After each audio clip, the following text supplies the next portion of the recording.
د نبی پاک صلی الله علیه وسلم د زمانې نه علما کرام فرمای او یا کاله مخکې یو بادشاه تیر شوی. دې بادشاه ته نوم اخلي یوسف ذونواس ابن شرحبیل. دا یوسف ذونواس بادشاه چې وو، نو علما کرام فرمای د خدای دا وکړو. خلک به په زور ځان ته رابلل چې زما عبادت وکړي. د خدای دا وکړ. ډیر بدبخت انسان. دا د عیسی علیه السلام نه وروسته تیر شوی. د زمانې ته وینم د فترت اغشتلو، د فترت زمانه. نو د نبی علیه السلام د پیدایښت نه اویا کاله مخکې تیر شوی دا بادشاه یوسف ذونواس ابن شرحبیل. نو دې بادشاه داسې کار کړو، د بدبخته دې بادشاه چې ځان سره یو کوډګر او ساحر ساتله. دې ساحر به سکوډې کولې او دته به هغه حالات مخکینه بیانول.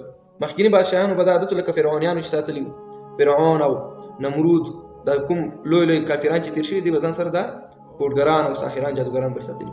دغه یوسف ذونواس دم ځان سره یو کوډګر ساحر ساتله. دغه کوډګر او جادوګر چې وو دا بوډا شو، سپینګیره شو، ضعیفی حالت ته ورسېد. دغه کوډګر راغی یوسف ذونواس ابن شرحبیل ته وایي د باچا ته، ورته وایي چې زه خو بوډا شوی او سپینګیره یم، کیدای شي یو څه وخت بعد مړ شم. نو ته داسې کار وکړه، یو ذکي او هوښیار ماشوم ما ته راکړه، نو زه به تا ته دغه ماشوم ته به دغه کوډ او سحر وښیم، بیا به تا ته په آینده کې په کار راشي. نو دغه یوسف ذونواس اعلان وکړو چې یو ذکي ماشوم په کار دی، هوښیار. نو یو ماشوم پیدا کړو، د هغه نوم عبدالله بن تامر رحمه الله. دا ماشوم په اړه بیا تاسو ته خبر کوم چې د په وجه دا یوسف ذونواس تبا کی او څومره خلک به مسلمان کیږي. تاسو د دې خبرته متوجه اوسئ. دا عبدالله بن تامر ورته وقف کو. دا عبدالله بن تامر با دغه کوډګر ته ورتلو. دا کوډګر په غره کې ځان ته کوټه جوړه کړو، د غره په سر کې الته اوسېدلو. دا ماشوم به سحر تلو، ماښام به راتلو، د کوډګر نه به درس کول. یو ورځ په لار روان دی، د کوډګر ته چې ځي د عبدالله بن تامر رحمه الله. دا چې کله هلته رسېږي په دې لارې درمیان کې د غره په دې بیخ کې په یو کونج کې ځان ته یو کس دی کوټه یې جوړه کړې ده، یو غار یې جوړ کړی. په دې غار کې یو سپین ږیری سړی پروت دی او د الله الله اواز کوي. نو چې د ماشوم کتلی دی یو سپین ږیری انسان دی. نو دا سپین ږیری کس چې علما کرام فرمایي دا راهب و. راهب په عیسویت دین کې به هغه کس ته وي چې هغه به ډېر نیک او بزرګ انسان و. دا په هغې دینونو کې جایز و. رهبانیت به خلکو کول، غرونو ته به تلل، هلته به عبادت کول. زموږ په شریعت کې دا نشته. زمونږ او ستاسو شریعت چې دی یو دین دا د اجتماعیت دین دی. په دې کې به غرونو ته نه ځي چې هلته عبادتونه وکړي. مخکیني شریعتونو کې دا خبره جایز وه. نو دغه پیر صاحب دا نیک انسان په دې غار کې پروت دی او الله الله وایي. دا ماشوم ورغی عبدالله بن تامر رحمه الله، ورته وایي چې بابا دلته ته څه کې او څوک یې؟ هغه ورته وایي زه د الله یو بنده یم او د الله ذکر کوم. وایي الله څوک دی؟ وایي الله هغه دی. دغه راهب ورته وایي چې زه پیدا کړی یم او تیم پیدا کړی او یوسف ذونواس پیدا کړی دی. نو دا ماشوم ته خو د کوډګر دا خبرې ښودلې، تربیه ورته داسې کړې وه چې د یوسف ذونواس خپله خدای دی او د ده د پاسه بل خدای نشته. دا ماشوم حیران شو چې د یوسف ذونواس هم خدای شته، دا هم چا پیدا کړی وای؟ خود دا خپله مخلوق دی. دا ځمکې او اسمانونه، دریابونه، دا خبرې ورته وکړل، دا ټول الله پیدا کړي دي او د هغه عبادت پکار دی. یوسف ذونواس خو کافر دی او ګمراه دی. دا ټولې خبرې چې ورته وکړلې د ماشوم په ذهن یې اثر وکړو. د دې ماشوم د دې بابا سره، د دې پیر صاحب او راهب سره مینه پیدا شوله. بیا به داسې کار کولو د ماشوم چې کله به د کور نه سحر راووتلو دغه راهب سره به پاتې کېدلو او د وحدانیت او د دین عیسوي چې هلته په هغه وخت کې چې وو هغه خبرې به یې زده کولې. تورات، د انجیل، دا خبرې به یې زده کولې. چې دا خبرې به یې زده کولې، سحر به راغی د راهب سره به بیا به چې کله ماښام ته نږدې وخت به شو، بیا به د راهب ته ورمنډه د کوډګر ته به ورمنډه کړه، د راهب نه به لاړو. نو کوډګر به ورته غوسه شو، ورته ویل چې ولې ناوخته راغلې؟ هغه ورته چې د کور نه ناوخته راوتم. دا بهانه به یې ورته وکړله. نو چې کله به بیا د کوډګر نه واپس راتلو، بیا به د راهب سره میلاو شو، بیا به کور ته راغی. نو کور کې ورته غوسه شو چې ولې ناوخته راغلې؟ وایي کوډګر ناوخته راخوشي کړم. نو کور کې به کوډګر یادولو او کوډګر ته به کور یادولو او حالانکې به میلاوېدو د راهب سره. خو دې راهب سره یې دومره تعلق پیدا شو، ده به یې تربیه کوله د وحدانیت دین او دغه ټول چې څومره خبرې وې د وحدانیت دی ټول ورته په زړه کې واچولې. نو یو ورځ د عبدالله بن تامر رحمه الله خپلې علاقې ته راغی. په دې علاقه کې په یو کوڅه کې لوی اژدها او لوی مار راوتی دی او خلک ترې ډارېږي او خوله یې وازه کړې ده. نو خلک راغلل د عبدالله بن تامر رحمه الله ته وایي ورته چې تا خو به د کوډګر ته ساحر ته ورځې، ته خو د هغه شاګرد دی، نو تا خو به د څه ناڅه کوډ او سحر زده کړی، که تا څه ناڅه زده کړي د اژدها هم وکړه. نو دی خو ساحر ته ورتلو او د ساحر نه خو دومره څه نه زده کړي، دی خو به ډېر د راهب سره پاتې کېدو. نو یو وړه شانتې تیږه یې راواخیستله او ویې ویل الهه که زما پیر صاحب او زما دا مشر او دا سپین ږیری دا په حقه وي او تم په حقه وي او زم په حقه یم او د انجیل هم په حق وي، الهه ته دا اژدها په دې وړه تیږه باندې مړه کړي. بسم الله ویل چې دا وړه تیږه پې ورخطا کړه، اژدها په سر باندې ولګېدله، هغه مړه شوه، مرداره شوه. خلک حیران شول. خلکو فکر وکړو چې دا لکه چې سحر کار وکړو. نو خلکو ته څه پته وه؟ خلکو فکر وکړو چې دا سحر دی. نو انتهایی زیات عبدالله بن تامر رحمه الله مشهور شو. نو خلکو به ورته خپل بچیان راوستل، چا به ورته ړانده راوستل، ده په بسم الله وویله، لاس به پرې راکش کړو، بس ابه مسلمان شو. اول به ورته کلمه ویله، بیا به مسلمانېدو، بس الله تعالی به صحت ورکړو. ده ورسره اولنی شرط دا لګولو که مسلمانېږي او کلمه وایي د وحدانیت چې لا اله الا الله عیسی روح الله، په هغه وخت کې دا کلمه نو بیا به تا ته الله تعالی صحت درکړي، که نه دې صحت درکړي. نو خلک به مسلمانان شو، ښه به شول. د وړوکي ماشوم کمال ته تاسو وګورئ. نو په دغه وخت کې د وزیر یو زوی و، هغه په سترګو باندې ړوند و. نو وزیر ورته خپل زوی راوستو، د عبدالله بن تعمیر رحمه الله، د وړوکي 10 کلن ماشوم ته. نو هغه ورته وایي چې په یو شرط زه دم کوم چې ته مسلمانېږې او بیا به زه دا دموم، بیا به دا ښه کېږي. زه مسلمانېږم. هغه وزیر هم مسلمان شو. کله چې وزیر مسلمان شو، باچا ته معلومات نشته چې په دنیا کې زما په بادشاهۍ کې انقلاب روان دی او خلک مسلمانېږي. نو دا وزیر مسلمان کو چې زوی ورته دم کو بسم الله ویل، په یو بسم الله باندې الله تعالی هغه د وزیر زوی ته صحت ورکړو، سترګې جوړ شولې. کله چې وزیر د باچا دربار ته راځي، په دغه وخت کې اوس باچا خبرېږي.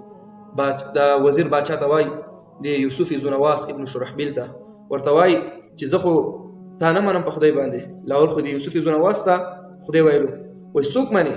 وایي زه هغه ذات ته خدای وایم چې تیم پیدا کړی، زیم پیدا کړی او عبدالله بن تعمیر هم پیدا کړی دی او راهب هم پیدا کړی دی.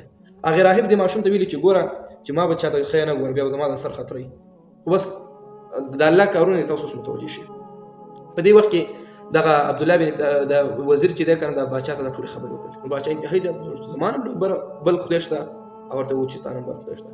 نو دا وزیر ته د باچا ویل تا دا خبرې چا ښودلې دي؟ وایي ما ته خو عبدالله بن تعمیر رحمه الله ماشوم ما ته ښودلې دي، ماشوم یې راوغوښتل. نو ماشوم یې مجبور کړو، زورونه یې ورکړله. تا ته دا خبرې چا ښودلې دي؟ وایي هلته د غره په بیخ کې یو پیر صاحب دی، یو راهب اوسېږي په یو غار کې، هغه دا ټولې خبرې ما ته ښودلې دي. نو هغه پیر صاحب یې راوستو. نو باچا جلاد راوغوښتو، ورته ویل جلاد ته چې لاول د دې وزیر باندې شروع کړه. وزیر ته ویل چې د دین نه واوړه، د دې اسلام نه واوړه او ما په خدای باندې ومنه. د یوسف زونواس ابن شرحبیل ورته وی او د دې دین نه واوړه، که نه دا په منځ باندې 2 ځایه رقم. هغه ورته چې چېرته به واوړم، دا خو امکان نه لري. نو په دغه وخت کې چې دی دا وزیر په سر باندې اره کېښود او تر بیخه پورې ټول په منځ باندې 2 ځایه وو. نو دی په دغه ځای باندې دا وزیر شهید و. بیا هغه پیر صاحب راوستو، هغه راهب، هغه ته چې ته د دین نه واوړه، د اسلام نه. هغه ورته د ماشوم ته او د وزیر ته خو دا عقیده ما ښودلې چې د اسلام، نو زه به ترې څنګه وړم چې دوی ترې نه وړي، نو زه ترې څنګه وړم؟ نو هغه پیر صاحب چې و راهب، هغه باندې اره کېښودله، په منځ باندې 2 ځایه. بیا د ماشوم باندې ته وایي چې د اسلام نه واوړه، ګوره ما په خدای باندې ومنه. هغه ورته دا امکان نه لري. نو په ماشوم باندې چې کله چاړه راښکوده، چاړه پرې کار نه کول، چاړه چې هر څومره په مرۍ ورته راکش کړ، چاړه پرې کار نه کول. بیا د یوسف زونواس ابن شرحبیل خپل پوجیان ورسره کړ، ورته ویل چې دا واخلې د عبدالله بن تعمیر د یو جګ غره ته یې بوځئ. ډېر پوجیان ورسره کړل، اول ته یې بوځئ د یو خطرناک غر وګورئ، د هغې نه لاندې راخطا کړئ، هغه ته مړ شي چې د بچ کېدو امکان یې نه وي. نو بس پوجیان یې ورسره کړل، دا یې بوتل عبدالله بن تعمیر. کله چې هلته ورسېدلو عبدالله بن تعمیر رحمه الله، نو علماء کرام فرمایي یو عظیم الشانه کلکه زلزله راغله په دغه وخت کې. مسلم شریف کې نبی علیه الصلوة والسلام فرمایي چې کلکه زلزله راغله، چې زلزله راغله نو څومره پوجیان چې ټول د غره نه لاندې ورغړېدل، هغې مردار شول.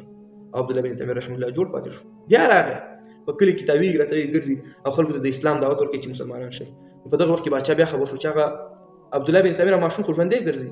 نو په دغه وخت کې باچا بیا راوغوښتل، ورته ویل عسکر یې ورسره کړل چې دا به واخلې په کښتۍ کې به کېنوئ، او عسکر یې ورسره کړل. کله چې داسې ځای ته دا کښتۍ ورسېږي چې هغلته دا اوبه داسې تاویږي، که مو کتلي داسې بلبلکۍ غوندې، دغه ځای کې به یې خطا کړي چې بیخي د بچ کېدو امکان نه وي چې هغلته به غرق شي. کله چې هغلته یې د عبدالله بن تعمیر رحمه الله بوتلو، نو په دې کښتۍ کې علماء کرام فرمایي دلته به یې سمندر کې چپې راغلې، دغه ټول خلک د دې کښتۍ نه لاندې سمندر ته خطا شول، هلته غرق شول. عبدالله بن تعمیر رحمه الله په کښتۍ کې روغ واپس وچې ته راووتو، بیا په بازار کې په علاقه کې ګرځي. نو باچا انتهایي زیات غوسه کړو، دا ماشوم یې راوغوښتل، وایي چې تا سره زه څه وکړم؟ نه په چاړه حلالېږي چې غر ته دې بوځم، لاندې راښکته کوم، زلزله راشي زموږ پوجیان دې ختم کړل، چې سمندر کې دې اچوم، سمندر کې نه غرق کېږي. دا تا باندې څه چل دی، څه حساب دی؟ او ښه راته پته ده چې د ماشوم ته یوازې خبر کړي چې اوس مې یو دعوه کړې ده، خدای خو نه یم، واسې یو دعوه مې کړې ده، یو طریقه راته وښیه چې څنګه دې مړ کړم. نو دا باچا انتهایي زیات کم عقل ځکه چې د خدای دعوه یې کړې وه.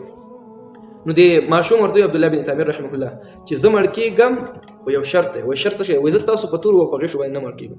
زه چې مړ کېږم نو زه په دې خپل غشي او په دې خپل توره باندې مړ کېږم. داسې کار به وکړې چې ستا د رعیت څومره نارینه او زنانه او ماشومان دي دا به ټول راټول کړي، یو لوی مجلس او جلسه به جوړه کړي.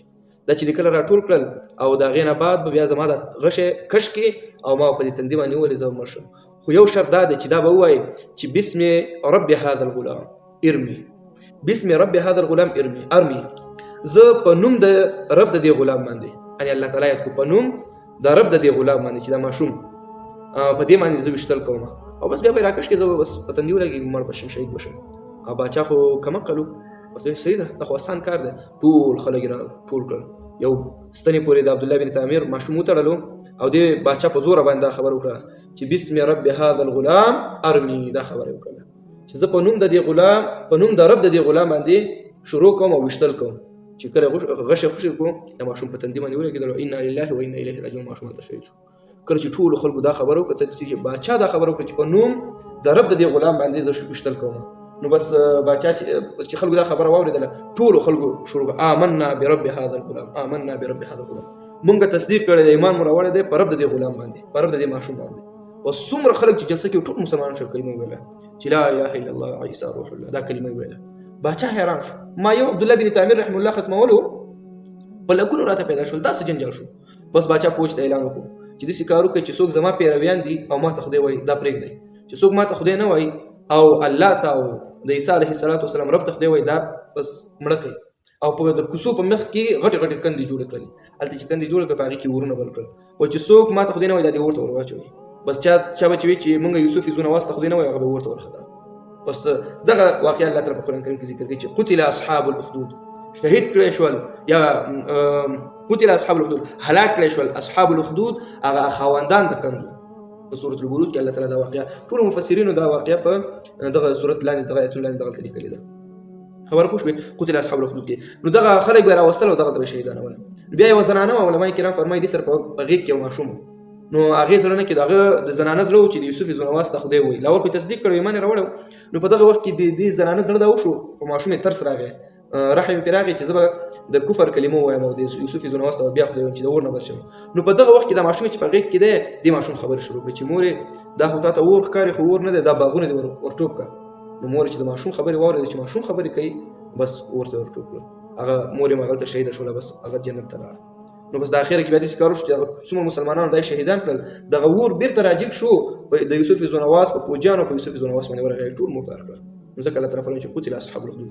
علماء کرام فرمایي دغه یو ماشوم چې عبدالله بن تعمیر رحمه الله د صحیح تربیه وشوله د سالم کس په لاس باندې ورغی د توحید عقیده ورته خدله په لکونو خلک مسلمانان شول په لکونو خلک او یو لوی کافر چې د خدای دعوه کړه هغه مردار. د خپلو ماشومانو ښه تربیه کول پکار دی ښه کس ښه شخصیت ور وستل پکار دی چې هغه تربیه وکړي. پوه شو په خبره.